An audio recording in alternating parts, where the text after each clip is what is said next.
Good morning, and thank you all for joining us here at Etobicoke Iron Works Limited. This year marks a very special milestone, our 70th anniversary. Since our founding in 1955, we've grown from a miscellaneous ironwork company into a full-service fabricator of structural steel and a manufacturer of scaffolding and aluminum elevated platforms. Over that time, we've seen some of the best and some of the toughest economic conditions. We all know that there are challenges in the current climate, but every challenge is an opportunity, and we're a bit optimistic that with support from our government and a bit of good old-fashioned elbow grease, we will emerge on the other side better and stronger than ever. I'm thrilled to have two ministers from the Ontario government with us today to speak about some of that support. I'm happy to introduce the Honourable Stephen Crawford, Minister of Public and Business Service, Delivery and Procurement, and the Honourable Todd McCarthy, Minister of Infrastructure. The ministers have great news to share, and I'll hand it over to Minister McCarthy to start it off.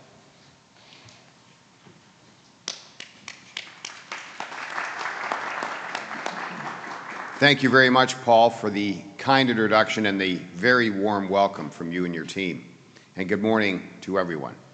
It is indeed a privilege to join you here at the Etobicoke Iron Works in North York as we share the latest of our actions in our government's plan to build and protect Ontario. I'm honored to have this opportunity to cover the crucial infrastructure portfolio on behalf of Minister Kinga-Surma, and I also want to recognize some of the partners from Ontario's building and manufacturing sectors who are joining us today in support of our important work. Nadia Todorova with the Residential and Civil Construction Alliance of Ontario, the RCCAO, and Rita Ramati and Suja John with the Canadian Institute of Steel Construction. Thank you for joining. Economic challenges, yes, thank you. Economic challenges and Ontario's capital plan is what we're here to talk about today. The challenges that our province is facing, trade disruptions, tariff pressures, and economic uncertainty are putting jobs, businesses, and communities at risk. Now, while our Ontario economy is resilient, we know we need to do more to protect jobs and secure a more prosperous future for all. And that means reducing our reliance on foreign markets and investing in Ontario workers, Ontario businesses, and our Ontario supply chains. These are the backbone of our economy that keeps our province moving. Now, one of the most important priorities for our government is keeping our capital plan moving while strengthening supply chain resiliency, creating well-paying jobs, and stimulating local economic growth. Now, we have a more than $220 billion plan to build, and this includes more than $19 billion in third-party investments.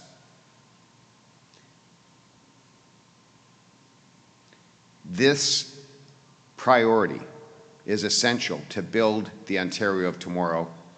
That begins with investing in Ontario's infrastructure over the next decade. And this investment includes building hospitals, highways, transit, and schools. It is indeed the most ambitious capital plan with the largest pipeline of projects in Ontario's history. And these projects are not only critical to growth, they represent an investment in our economy, our workers, supporting tens of thousands of skilled trades jobs.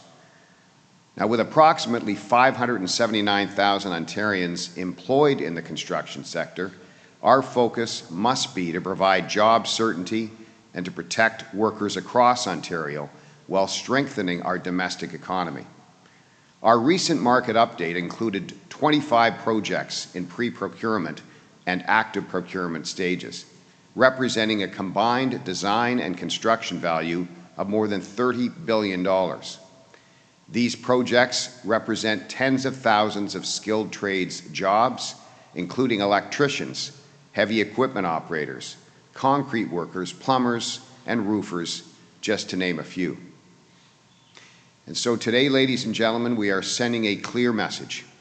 Ontario will do whatever it takes to strengthen and protect our province's future, helping to ensure that Ontario today and the Ontario of tomorrow is built by the people and for the people of Ontario. Thank you. I will now pass it back to our host.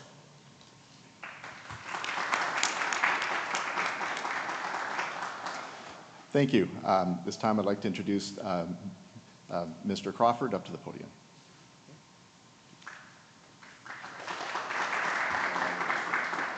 Thank you very much, Paul. And I want to thank the entire Etobicoke Ironworks team for your warm welcome and allowing us to see firsthand the critical work you do. I also appreciate my colleague, Minister Todd McCarthy, for his introduction and partnership on this very important initiative. As the Minister of Public and Business Service Delivery and Procurement, it is an honor to represent you today for our government's Buy Ontario Act. This is more than a new law. It's the next chapter in a story that began years ago. From day one, our government has been committed to supporting Ontario's businesses and workers. We've taken deliberate steps to make sure public dollars stay in Ontario, creating jobs and strengthening communities. It started with the Building Ontario Business Initiative, or BOBBY, a bold move to give Ontario companies a fair shot at government contracts. Then we passed Building Ontario Business Initiative Act, or BABIA, turning that commitment into law. We followed that with the procurement restriction policy, ensuring that when Ontario spends, Ontario benefits. We declared Buy Ontario, Buy Canada Day, sending a clear message that we stand with local businesses and Canadian suppliers. We modernized fleet vehicle management, prioritizing Ontario-made vehicles and parts to keep our dollars working right here at home. And today, we are taking the next step, the Buy Ontario Act. This proposed legislation, if passed and when in force, will use the purchasing power of Ontario's public sector to prioritize Ontario-made goods and services first and Canadian-made goods and services second. Make no mistake, this is about protecting Ontario jobs and workers while responding to the global economic challenges, including US tariffs on our goods and services. Under the leadership of Premier Ford, our government has worked tirelessly to strengthen Ontario's economy and ensure that public dollars truly benefit our communities. Ontario's public sector buys more than $30 billion in goods and services every single year. That's a massive opportunity to support local businesses, and we're making sure that opportunity stays right here in Ontario. The Buy Ontario Act will replace the current Ontario Business Initiative Act, giving us stronger tools to meet today's challenges. This law will ensure that projects are built with goods made right here in our great province. It's about using the public sector's buying power to back businesses and create jobs in our own backyard. Price matters, and getting the best value for our money is critical. But today, value means more than just cost. It means keeping public sector dollars in Ontario and across Canada. When we choose goods and services from local suppliers, we create more work for Ontario manufacturers, more Ontario-made products, and more Ontario success stories. That's a big win for everyone. I know doing business isn't easy. Markets rise and fall, and the economic threats we face today are unlike anything we've seen before. Our government's job is to listen, act, and deliver, and that's exactly what we're doing. By working together with partners in the broader public sector, industry, and academia, we can build a truly unified, innovative, and prosperous Ontario. The Buy Ontario Act is a critical part of that vision. We believe in local leadership, like those here by my side, and we believe that when government and business pull in the same direction, there's no limit to what we can achieve. Thank you for your time today. Together, let's build a stronger, more self-reliant Ontario. And at this point, I'm happy to take any questions.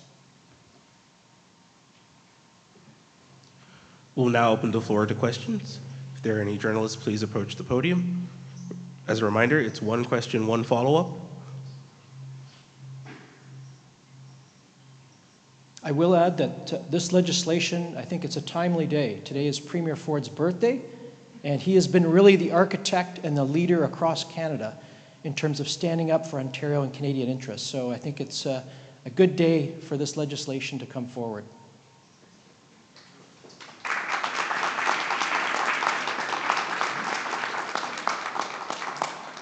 Seeing no questions, that concludes our press conference for today. Thank you all for coming. That was good. Yeah.